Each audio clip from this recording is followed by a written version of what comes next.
visiter le musée Boganda avec les CM1, CM2. Découvrons l'histoire du musée Boganda. Bonjour et bienvenue. Vous êtes avec la classe des CM1, CM2. Je suis Ariane. Eliakim, que trouve-t-on au musée Boganda? Le musée national Boganda propose une collection d'objets consacrés aux arts et aux traditions populaires depuis 1966. Mais il a fermé à cause de la guerre civile et il n'a rouvert que le 18 mai 2021.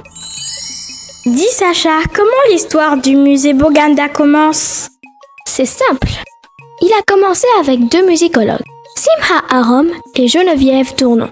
Ils viennent en RCA et font beaucoup d'enregistrements. Pourquoi font-ils des enregistrements? C'est facile. Ils veulent créer une archive sonore musicale qu'ils souhaitent aussi compléter par une collection d'instruments de musique. Emmanuel, sais-tu où ils vont stocker leurs archives? Il leur faut un lieu, un musée des arts populaires et du folklore.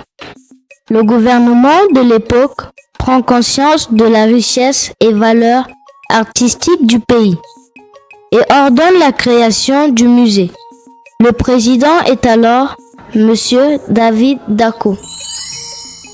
Alessia, qui avait-il dans le bâtiment avant qu'il devienne un musée? Avant, le musée était la clinique du Dr Coste. Puis, c'est devenu la maison du président Boganda avant de devenir le musée national en 1966. Grâce, peux-tu nous informer sur l'histoire de Barthélemy Boganda? Barthélemy Boganda est né en RCA. Il est orphelin, recueilli et formé par des missionnaires.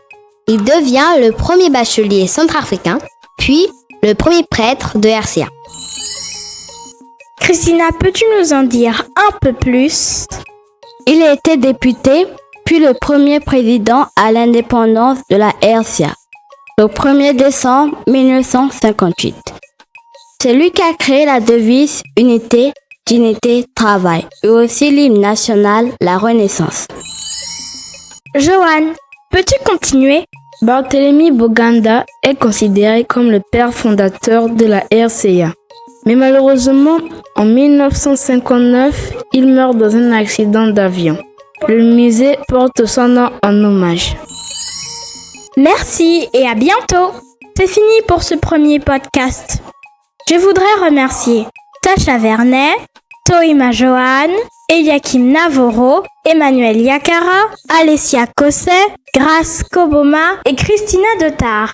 Ne ratez pas le prochain podcast de notre émission sur ce que contient le musée Boganda. Au revoir!